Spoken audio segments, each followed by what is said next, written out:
In this video lecture, I will explain about the normal cardiogram. The body fluids, they are good conductor of electricity because it contains large quantity of the electrolytes. So the electrical changes occurring in the heart, with each heartbeat they are conducted all over the body. Now the record of this electrical fluctuation during the cardiac cycle is called electrocardiogram. So the electrocardiogram is a linear graph of the voltage fluctuation produced by the myocardium during the various phases of the cardiac cycle. Now first of all, let's understand electrophysiology of the electrocardiogram. Now suppose this is a myocardial cell. Now in the myocardial cell, the resting membrane potential is about minus 90 millivolt. So interior of the cell it is negative in comparison to the outside, and this potential difference is about 90 millivolt. This potential difference it is because of the different permeability of the potassium as well as the sodium channel and the contribution of the sodium potassium ATPase pump. So in the myocyte, in the resting phase, inside is negative in the comparison to the outside. Now when any stimulus is applied on this cell, then it leads to opening of the sodium channels. Opening of the sodium channels, it increases influx of the sodium inside the cell. So influx of the sodium, it increases the positivity inside the cell, that is known as depolarization. Now the sodium channels, they are quick to open and quick to close. Followed by the sodium channels, potassium channels they open. Potassium channels they are slow to open and slow to close. Potassium channels they allow exit of the potassium from inside the cell to the outside the cell, and it is known as repolarization. So whenever stimulus is applied, then it changes the polarity of the cell, that is depolarization, and depolarization it is again followed by exit of the positive ions from inside the cell to the outside of the cell, that is known as repolarization. Now because of the depolarization, charges across the cell they change. So here we can see the application of the stimulus and the production of the depolarization. So depolarization it changes the polarity. So now outside the cell it is negative and inside of the cell it is positive.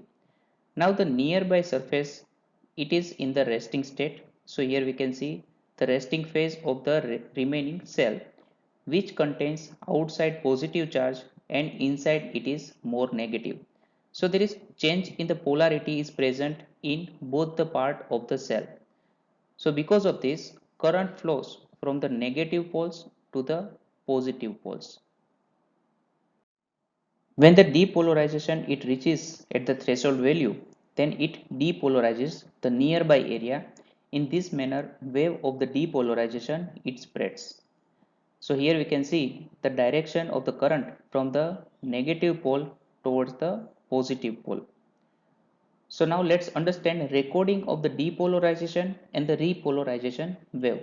So here we can see the placement of three electrode, one at the initial part or where the depolarization it has started, one at the point wherever the direction of the current it is present or it is facing the direction of the current, and one electrode it is placed at the right angle of the cell.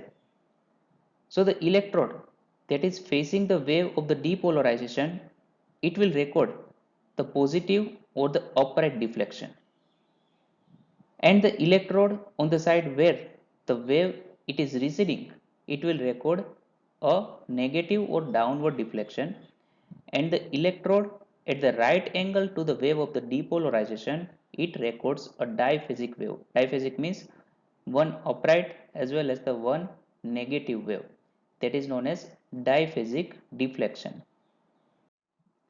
Now let's understand the recording of the biphasic potential, or the recording of the depolarization and the repolarization wave both whenever electrodes they are placed at the right angle of the cell. So here we can see the two electrodes they are placed on the surface of the cell, and these two electrodes they are connected with the galvanometer. So galvanometer it records the potential difference between these two electrodes. Now the wave of the depolarization, it spreads from one end of the cell to the another end. So whenever wave of the depolarization it spreads, then it changes the potential difference between these two electrodes, because the first electrode, it has the surface which is depolarized, which is negatively charged outside and positively charged inside. So potential difference it is present between these two electrode, and it is recorded as upright deflection. When the wave of the depolarization it reaches at the second electrode, then this potential difference it is abolished, so it reaches at the polarized state.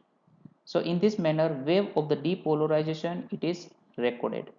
Now after the depolarization, repolarization starts.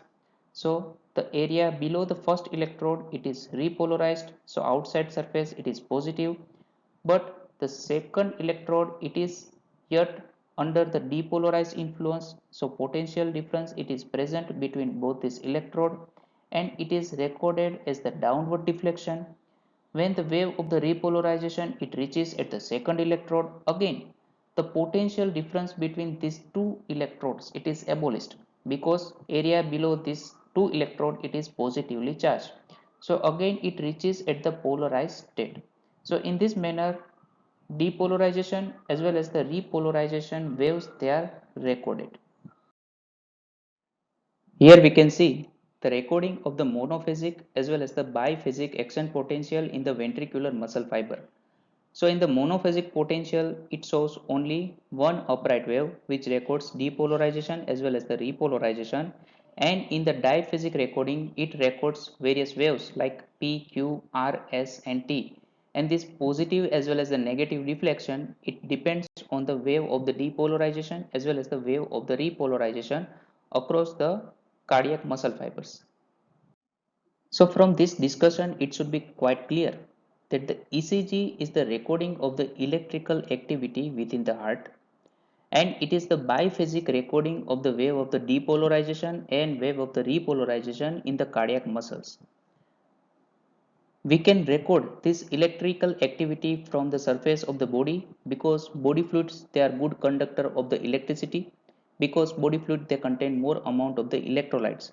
So whenever we place electrodes on the body surface and they are connected with the galvanometer, it records potential difference between these two electrodes, and the biphasic deflection between these two electrodes it records the wave of the depolarization and the repolarization across the heart. This is known as electrocardiogram. Now because heart it contains various chambers, and again because impulse it travels from the SN node to the AV node to the bundle of His as well as the Purkinje fiber, so wave of the depolarization it spreads to the different chambers of the heart. So we have to place electrodes in the different parts of the body that can look at the different chambers of the heart and record the electrical activity accordingly. So let's understand the placement of the electrodes over the surface of the body. Electrocardiographic leads or ECG leads. So these ECG leads, these are the different viewpoints of the heart's electrical activity, and it display the instantaneous difference in the potential between various electrodes. Now the commonly used 12 lead ECG it consists of 3 bipolar limb leads, 3 augmented limb leads and the 6 unipolar limb leads. Now let's understand the placement of bipolar augmented limb lead as well as the unipolar limb leads. Now first of all, bipolar limb leads. So there are three standard bipolar limb leads, limb lead 1, 2 and 3. They were selected by Enthoven. Bipolar limb leads, they detect variation in the electrical potential between 2 points in the frontal plane. Now electrodes they are applied to the right arm and the left leg. So the electrodes they are placed on right arm and left leg, and they are connected with the galvanometer. In the lead 1, it measures potential difference between right arm and the left arm. So lead 1, it records electrical activity between the right arm and the left arm. In the lead 2, it is connected with the right arm and the left leg. So it measures the potential difference between the right arm and the left leg. Lead 3, it is connected between the left arm and the left leg. So it measures potential difference between left arm and the left leg. So here we can see the placement of the electrodes in the right arm, left arm and the left leg. Lead 1, lead 2 and lead 3, it measures potential difference between these electrodes. So to remember the placement of the electrodes, you can remember the L in the placement of the leads. For example, whenever electrodes they are placed in the right arm as well as the left arm, only single L is present, so that is the limb lead 1. Whenever it measures potential difference between the left arm and left leg, it contains 3L, so it is the lead 3. And in the lead 2, it measures potential difference between the left leg and the right arm, so 2L are present, so this is the lead 2. So the limb lead 1, 2 and 3, it measures potential difference between the two electrodes placed over the limbs. So bipolar limb lead 1, limb lead 2 and limb lead 3, it make a closed circuit. Now according to the Kirchhoff's law, it states that the algebraic sum of all the potential difference in a closed circuit equals to the 0. So lead 1 plus lead 2 plus lead 3 is equal to 0. So if the current flows from right arm to the left arm, from the left arm to the left leg, and if the current flows from the left leg to the right arm, then the algebraic sum of all the potential in the closed circuit equals to the 0. Now the polarity of lead 2, it was reversed by the nth one to get upright deflection in all the limb leads. So the current flows in the nth one circuit from the right arm to left leg, not from left leg to the right arm. So because of the change in the polarity of the current flow in the nth one circuit, it records upright deflection in the limb lead 2. So in nth one triangle, 1 minus 2 plus 3 is equal to 0. So nth one equation states that limb lead 2 potential is equal to 1 plus 3. In the bipolar limb lead, it measures potential difference between two electrodes. Now let's understand unipolar limb leads as well as the unipolar augmented limb leads. Now in the unipolar limb leads, two electrodes they are used like the bipolar limb lead, but in the unipolar limb leads, it measures electrical potential from only one electrode. So two electrodes are used, but electrical activity of only one electrode it is recorded. So the electrical activity of one electrode is rendered 0 and it is known as indifferent electrode, and only one electrode it provides the recording of the electrical activity and it is known as active electrode or the exploring electrode. Here we can see the active electrodes they are placed on the right arm, left arm and left leg, and the other electrode it is the indifferent electrode. Now this indifferent electrode it is connected to the right arm, left arm and the left leg.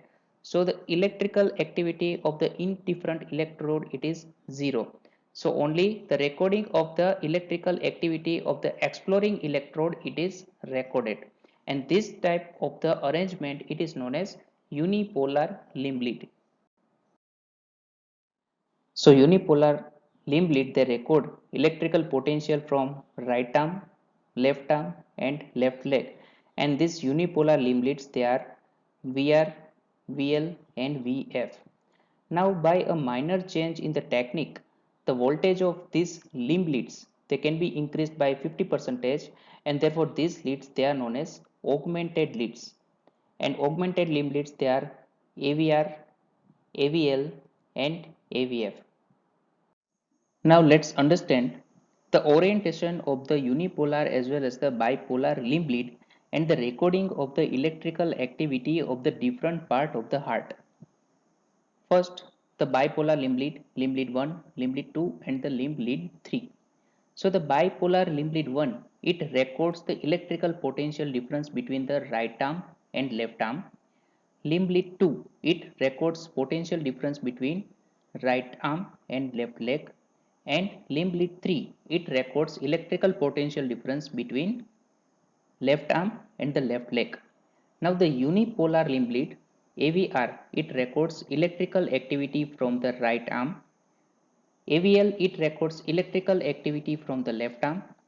And AVF, it records electrical activity from the left leg.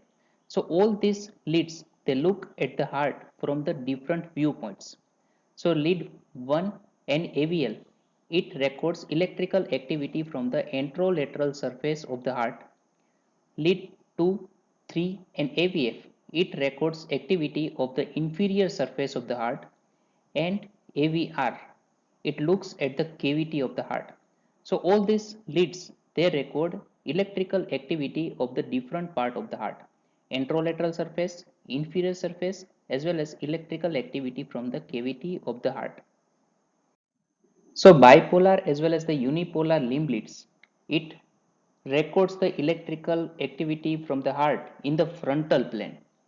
Now let's understand about the unipolar precordial leads or the chest leads. Now, 6 precordial unipolar leads, they detect the electrical potential at the specific point on the chest wall in the horizontal plane of the body.